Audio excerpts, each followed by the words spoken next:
Oh gini. Potret apa landscape? Iya, landscape.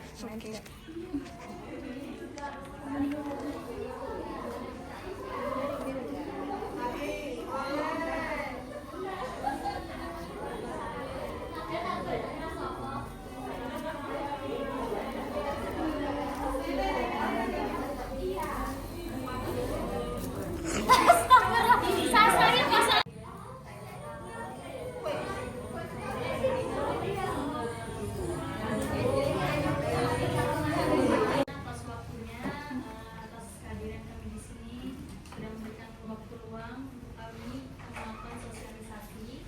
Baik, langsung saja. Assalamualaikum warahmatullahi wabarakatuh. Sebelumnya kita perkenalan terlebih dahulu karena tak kenal maka tak sayang. Sebelumnya kami dari mahasiswa dan mahasiswi Universitas Aisyah Yogyakarta, program studi S1 Fisioterapi semester 6 sudah menuju semester akhir, yang dimana tujuan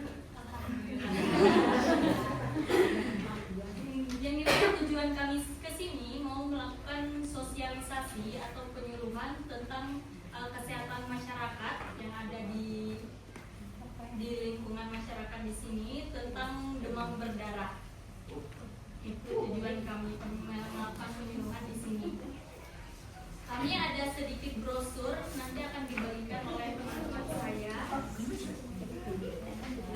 Bisa dibaca nanti oleh guru dan kami akan sedikit menjelaskan juga apa saja yang bisa dilakukan pada demam berdarah. Dan langsung saja akan beberapa materinya akan dijelaskan oleh teman saya, Muhammad Ayun.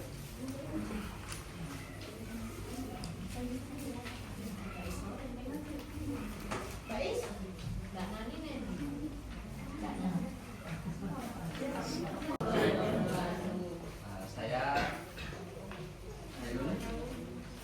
Di sini ibu-ibu ada yang tahu nggak tentang demam berdarah? Demam berdarah biasa namanya, Mas. Ya biasa. Bingung.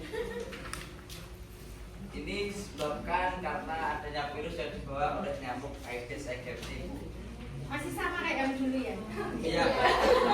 Kira-kira belum berubah, Bu.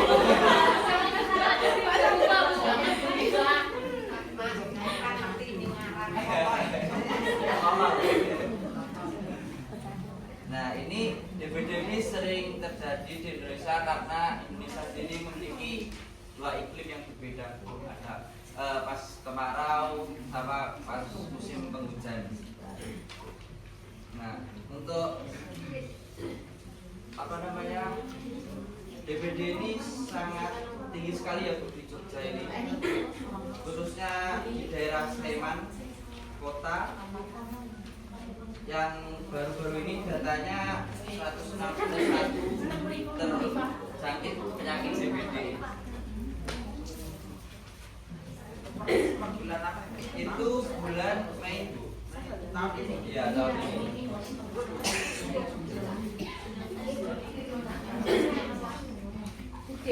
Yang tahun kemarin itu total yang terkena penyakit DBD-nya mencapai 301 kasus sepanjang tahun 2024 kemarin. Nah, untuk gejalanya itu biasanya setelah terkena gigitan nyamuk itu sekitar 3 sampai 7 hari setelah punya gigitan nyamuk. Jika nanti ada rasa keluhan seperti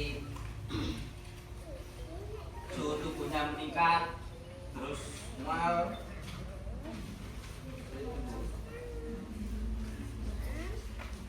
nah untuk upaya pencegahannya sendiri itu yang bisa dilakukan ibu-ibu di rumah, yaitu menggunakan metode 3M. Plus, ada yang tahu Bu metode 3M? Menguras, menutup.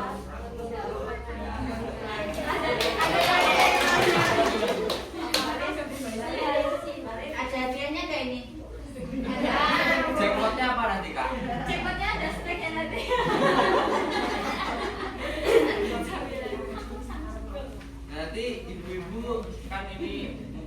hujan, kadang panas, ya. kadang dingin, Nah, Cuacanya Rasanya nggak bantuan Bu, jaga kesehatannya yang Bu. Kemudian jika ada sampah-sampah itu segera dikumpulkan dibuang. Nanti bisa dipilah sampahnya mungkin apa namanya ya organik sama non organik Bu. Jangan kalau bisa jangan ada tergenang di dalam wadah air yang tergenang itu bisa menyebabkan sedik-sedik juga kan Bu. Nah, selanjutnya bisa disampaikan Mbak Tiara. Oke, selanjutnya tadi kan udah nih upaya pencegahan 3M. Yang tahap kedua itu bisa mencegah dari observasi dini yaitu imun optimal. Kemudian yang ketiga jaga pola makan Bu, bukan hanya kebersihan, pola makan juga harus dijaga. Kemudian kesehatan lingkungan juga ditingkatkan lagi. Yang terakhir ketahanan tubuh Bu, itu sangat penting banget untuk menjaga imun ibu-ibu semua tetap stabil. Oke. Nah, untuk menjaga daya tahan tubuh tuh bisa dilakukan aktivitas fisik seperti jalan cepat, kemudian jalan santai, senam juga boleh Bu.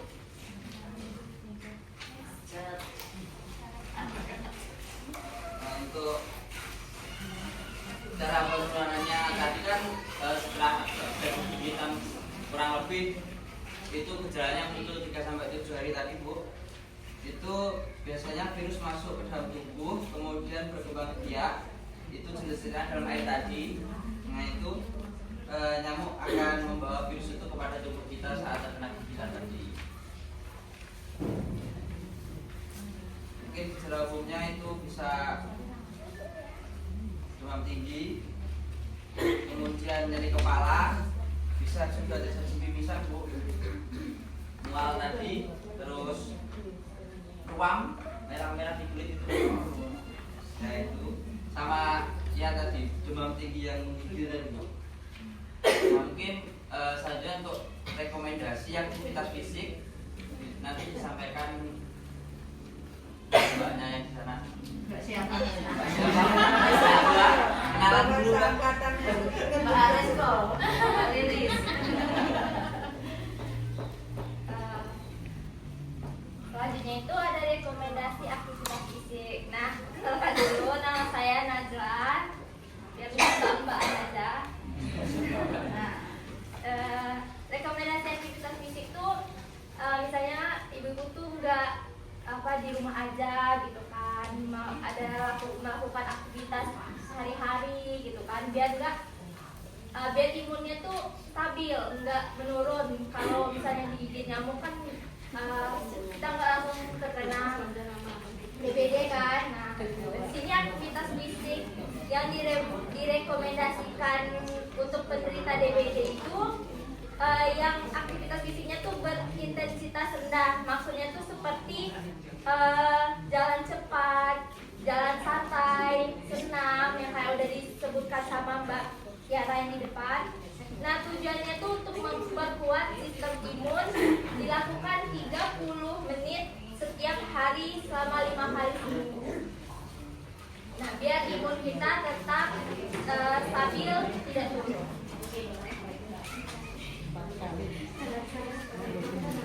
Baik, itulah tadi rangkaian dari penjelasan sosialisasi atau penyuluhan kami kepada ibu-ibu. Jika ada yang ingin ditanyakan di luar sosialisasi ini atau tentang fisioterapi, boleh ditanyakan. Atau menanyakan tentang sosialisasi kami yang kami lakukan ini, boleh juga ditanyakan. Kami persilakan kepada ibu-ibu yang ingin bertanya. Kalau semisal kita sudah terlanjur kena DBD itu langkah yang paling efektif. Mungkin untuk langkah yang paling efektif itu kita bisa jika imun kita masih bisa melakukan aktivitas.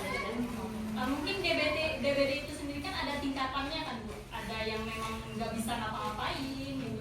Ada yang memang masih bisa melakukan aktivitas walaupun cuma aktivitas yang seadanya, sebisanya. Itu juga mungkin kita bisa melakukan aktivitas fisik Bu, contohnya seperti stretching di rumah, seperti peregangan, agar imun kita tuh jangan didiamkan gitu. Jangan hanya kita udah kena DBD nih, diserang DBD, nggak taunya kita cuma mengandalkan obat gitu. Itu belum tentu bisa meningkatkan dan menstabilkan imun kita. Jadi bisa melakukan aktivitas fisik juga, seperti senam tadi juga bisa, tapi tergantung kondisi tubuh kita itu mampu atau tidak. Tapi untuk aktivitas fisiknya jangan yang terlalu berat. Iya. Jangan yang terlalu berat. Itu bisa yang Kebutuhan cairannya juga, biasanya minum air yang banyak, itu Bu. Air kelapa juga Bu, jadi alternatif. Air kelapa.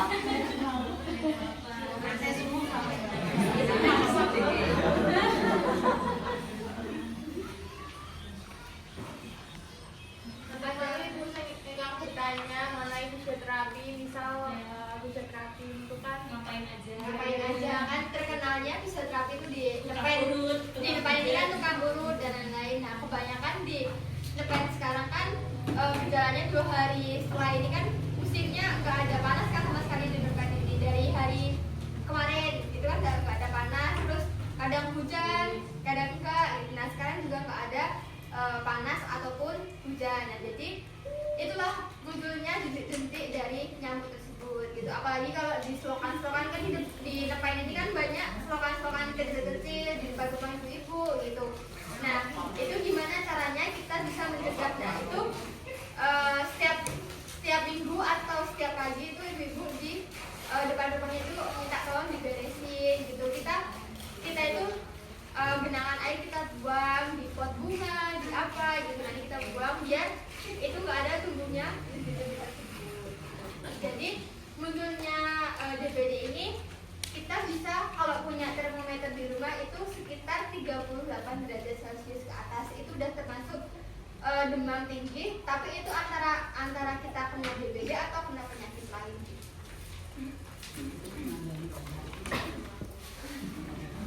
Mulai itu jika ada yang mau ditanyakan lagi. Terkait fisioterapi atau terkait sosialisasi kita pada siang menjelang sore ini. Monggo Bu. Udah ada yang tahu? Oh iya, ibu sebelumnya ada yang tahu Ada yang tahu fisioterapi nggak? Udah ada yang pernah? Belum ada. Kalau orang desa kan tahunya kita fisioterapi. Saya orang desa, Mbak. Enggak, maksudnya orang-orang enggak, maksudnya jarang. Mungkin orang-orangnya kenalnya itu kan Tukang kita pegang pasien tanpa itu Bu, tanpa obat kan. Anu aja Mas, tolong kejelasan terapi itu ternyata bukan aja, tapi dengan alat. Misalnya, walaupun dengan alat itu alatnya seperti apa, misalnya gitu. Jadi kita punya gambaran dulu yang namanya fisioterapi itu seperti apa. Kalau belum kita kan ya nggak belum tahu gambarannya, ya kan. Manfaatnya apa? Nah, fisioterapi sendiri itu kesleo bisa, terus juga bisa, terus yang setelah pasca sakit itu kita lakukan kayak pemulihan lah Bu. Ada fase pemulihan itu. Fisioterapi juga bukan berfokus di tulang sama otot aja, tapi misalnya kita juga masuk ke ranah pernafasan, kardiovaskuler, terus ibu pasca bersalin, ibu melahirkan, ibu melahirkan, anak kecil serta olahraga penurunan berat badan pun kita bisa berkontribusi. Bu hamil juga bisa. Aduh, Iya. Ya, Ya udah kita kita nanti bisa rencanain kayak 6 minggu. Iya, ini kan ada tsunami ya. Ya, kita ini bisa menangani dari masih bayi sampai lansia. Nah, tapi kita nggak memberikan obat. Fisioterapi itu lebih ke fungsi gerak dasar, fungsi gerak dasar tubuh kita. Kita nggak bisa melakukan tekuk tangan, itu ranahnya fisioterapi gitu. Diapain aja, mungkin berikan stretching. Nggak selalu pakai alat. Tapi ada termasuk Iya, Iya, bisa. Ada juga. anak saya pernah. Iya, Iya, iya. sinar infrared itu. Itu nama alatnya infrared. Oh iya. Itu jadi fisioterapi deh. Sambil dibantu meningkatkan aktivitasnya fisiknya. Tapi fisioterapi itu enggak yang secara untuk DBD itu tidak secara langsung karena kan fisioterapi kan DBD itu kan pasti di rumah sakit. Nah fisioterapi di sini tuh hanya memberi arahan gitu untuk tadi aktivitas tadi biar imunnya tuh enggak imunnya tuh naik terus stabil enggak turun gitu. Tapi ya tetap kalau anunya ke dokter Bu, jangan saya gitu. Anunya itu apa?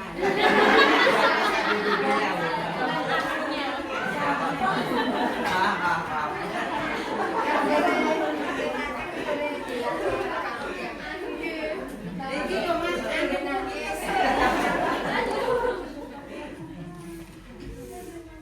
Itu dilakukan secara rutin atau misalkan untuk pemulihan tadi itu loh.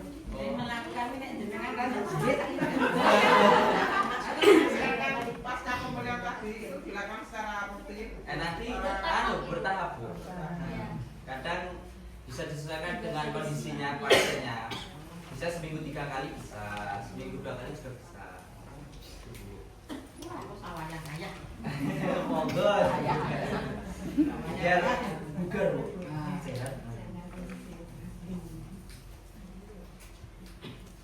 Ada lagi yang mau ditanyakan? Apa mau melihat video gimana kinerjanya fisioterapi di lapangan?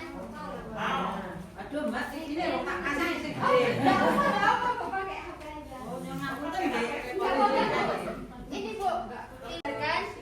Iya, fisik. Itu Bu. Lebih ke gerak fungsi gerak dasar tubuh kita Bu. Jadi fisioterapi itu tidak langsung ke inti penyakitnya, tapi dari diagnosa dokter lebih dahulu. Jadi baru fisioterapi bisa memberikan penanganan apa yang harus dilakukan selanjutnya. Tapi kalau misalnya mau ngasih ke fisioterapi juga bisa nggak mesti harus dari rujukan dokter.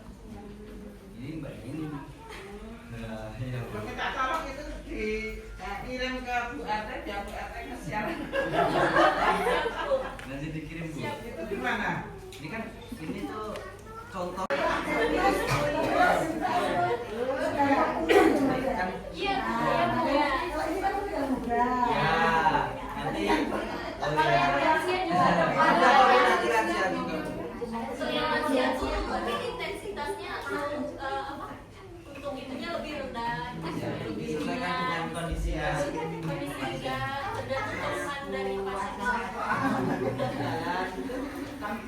Mungkin kalau ibu-ibu ada yang keluhan sakit, fisioterapi ya, hingga sakit, atau belum sakit, Terapi, bisa fisioterapi. Ada di kampus sendiri. kampus kami juga ada. Mungkin yang terdekat di sini berarti Ya, di rumah sakit biasanya Maksud saya kalau satu rumah sakit apa bisa langsung ke fisioterapinya sendiri. mungkin ibu-ibu suka ada ngerasain kebas di tangannya, di jari-jarinya kan bisa fisioterapi. Nanti diberikan penanganan dengan stretching, peregangan yang bisa dikasih alat. Jadi juga sama anak-anaknya tapi ada Dari awal sinar merah itu sama ini nanti buat menghangatkan tapi menguranginya.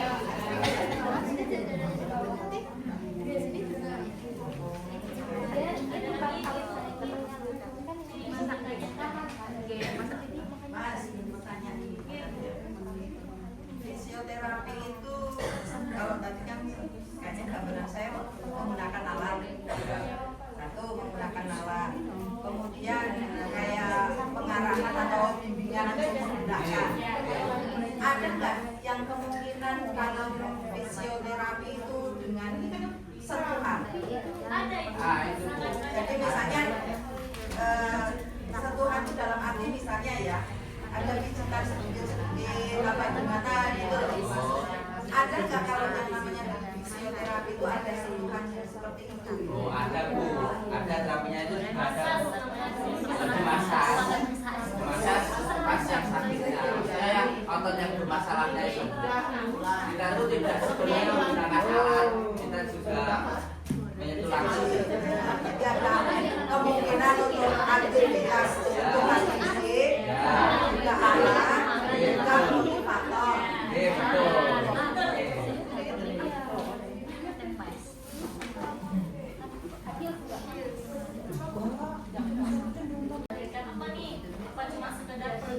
tanpa sekedar masak saja tanpa harus menggunakan alat Makanya yang ibu tanyakan itu Ya.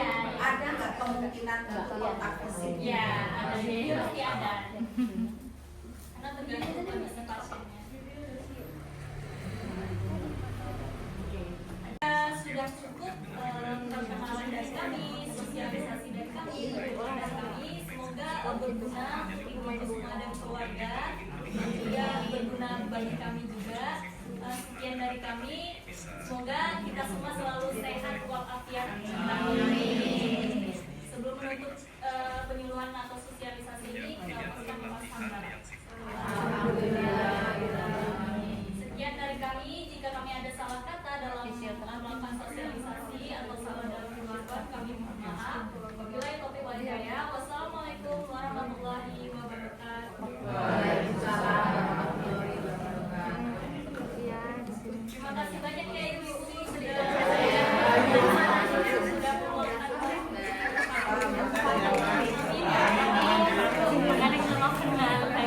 maaf ya Bu, dari waktunya juga.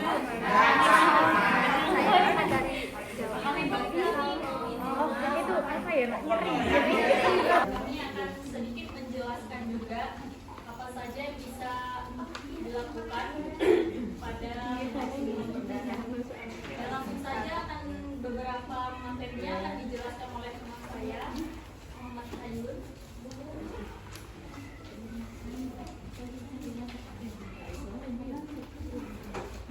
Itu seperti jalan cepat, jalan santai, senam yang kayak udah disebutkan sama Mbak Kiara yang di depan. Nah tujuannya itu untuk memperkuat sistem imun, dilakukan 30 menit setiap hari selama 5 hari seminggu. Nah biar imun kita tetap stabil, tidak turun. Atas waktunya, atas kehadiran kami di sini sudah memberikan waktu luang untuk kami melakukan sosialisasi. Baik, langsung saja. Assalamualaikum warahmatullahi wabarakatuh. Sebelumnya kita perkenalan terlebih dahulu karena tak kenal maka tak sayang. Sebelumnya kami dari mahasiswa dan mahasiswi Universitas Aisyah Yogyakarta, program studi S1 Fisioterapi semester 6 sudah menuju semester akhir, yang dimana tujuan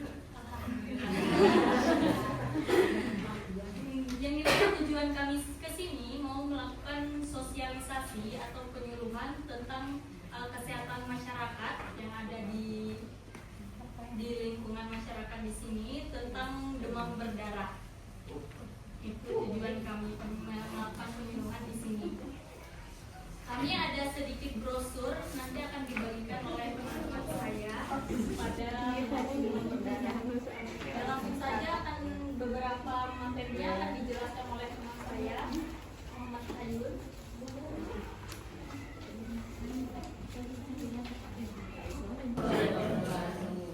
Saya Hayun. Di sini ibu-ibu ada yang tahu nggak tentang demam berdarah? Demam berdarah biasa namanya Mas. Ya biasa. Ini disebabkan karena adanya virus yang dibawa oleh nyamuk Aedes aegypti. Nah ini DBD ini sering terjadi di Indonesia karena Indonesia sendiri memiliki 2 iklim yang berbeda. Ada pas kemarau sama pas musim penghujan. Nah untuk DBD ini sangat tinggi sekali ya Bu di Jogja ini, khususnya di daerah Sleman kota yang baru-baru ini datanya 161 terjangkit penyakit DBD. Bulan apa? Itu bulan Mei Bu. Tahun ini? Ya tahun ini. Untuk upaya pencegahannya sendiri itu yang bisa dilakukan ibu-ibu di rumah, yaitu menggunakan metode 3M. Plus, ada yang tahu Bu metode 3M? Menguras, menutup.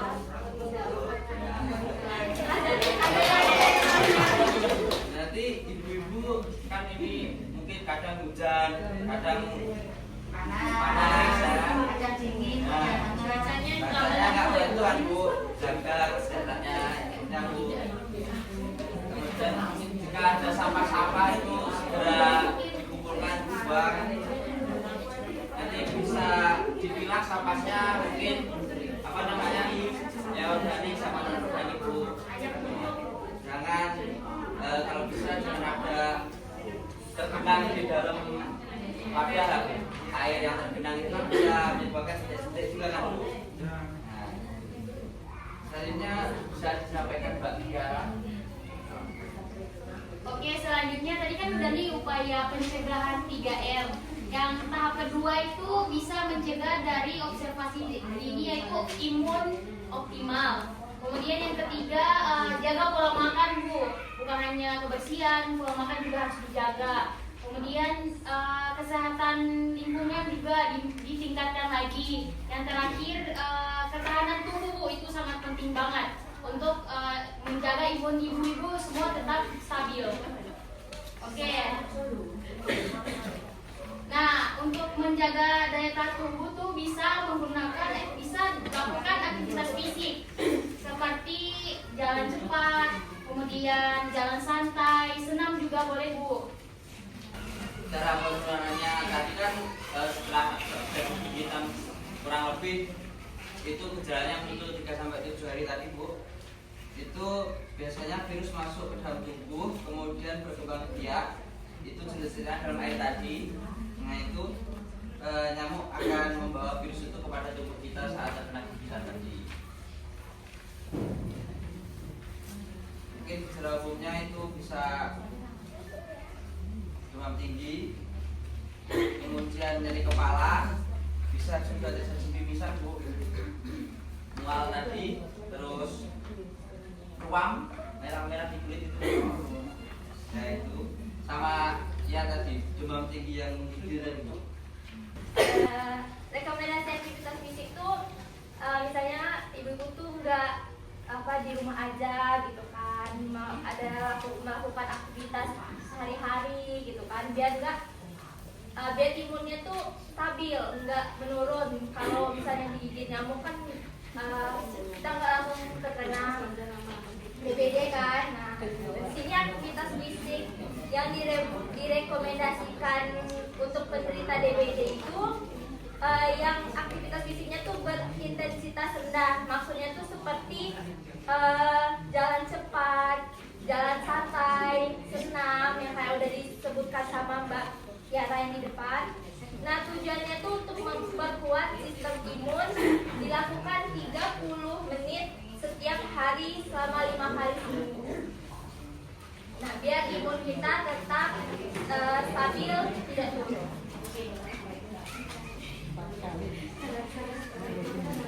Baik, itulah tadi rangkaian dari penjelasan sosialisasi atau penyuluhan kami kepada ibu-ibu. Jika ada yang ingin ditanyakan di luar sosialisasi ini atau tentang fisioterapi, boleh ditanyakan. Atau mau nanyakan tentang sosialisasi kami yang kami lakukan ini, boleh juga ditanyakan. Kami persilakan kepada ibu-ibu yang ingin bertanya. Kalau semisal kita sudah terlanjur kena DBD itu langkah yang paling efektif. Mungkin untuk langkah yang paling efektif itu kita bisa jika imun kita masih bisa melakukan aktivitas. Mungkin DBD itu sendiri kan ada tingkatannya kan Bu. Ada yang memang nggak bisa ngapa-ngapain, gitu. Ada yang memang masih bisa melakukan aktivitas walaupun cuma aktivitas yang seadanya, sebisanya. Itu juga mungkin kita bisa melakukan aktivitas fisik Bu, contohnya seperti stretching di rumah, seperti peregangan, agar imun kita tuh juga tetap stabil gitu. Jangan didiamkan gitu. Jangan hanya kita udah kena DBD nih, diserang DBD, nggak taunya kita cuma mengandalkan obat gitu. Itu belum tentu bisa meningkatkan dan menstabilkan imun kita. Jadi bisa melakukan aktivitas fisik juga, seperti senam tadi juga bisa, tapi tergantung kondisi tubuh kita itu mampu atau tidak. Tapi untuk aktivitas fisiknya jangan terlalu berat. Iya. Jangan terlalu berat. Mungkin bisa yang Kebutuhan cairannya juga, biasanya minum air yang banyak, gitu Bu. kelapa gitu Bu, jadi alternatif.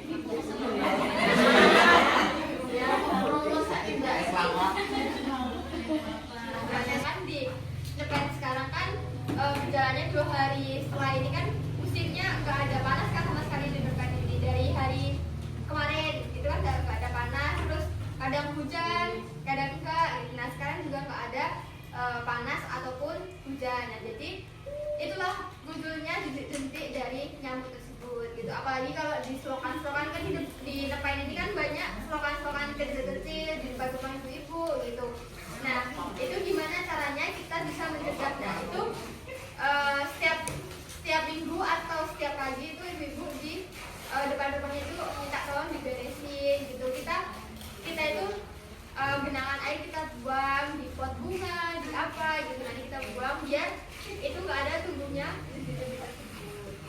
Jadi munculnya DBD ini kita bisa kalau punya termometer di rumah itu sekitar 38 derajat Celcius ke atas itu udah termasuk demam tinggi, tapi itu antara kita kena DBD atau kena penyakit lain. Sudah cukup perkenalan dari kami, sosialisasi dari kami, berdoa dari kami. Semoga berguna untuk rumah dan keluarga, dan juga berguna bagi kami juga. Sekian dari kami. Semoga kita semua selalu sehat walafiat. Amin. Sebelum menutup penyuluhan atau sosialisasi ini, kita lepaskan Mas Hamdar. Sekian dari kami. Jika kami ada salah kata dalam melakukan sosialisasi atau salah dalam pengetahuan, kami mohon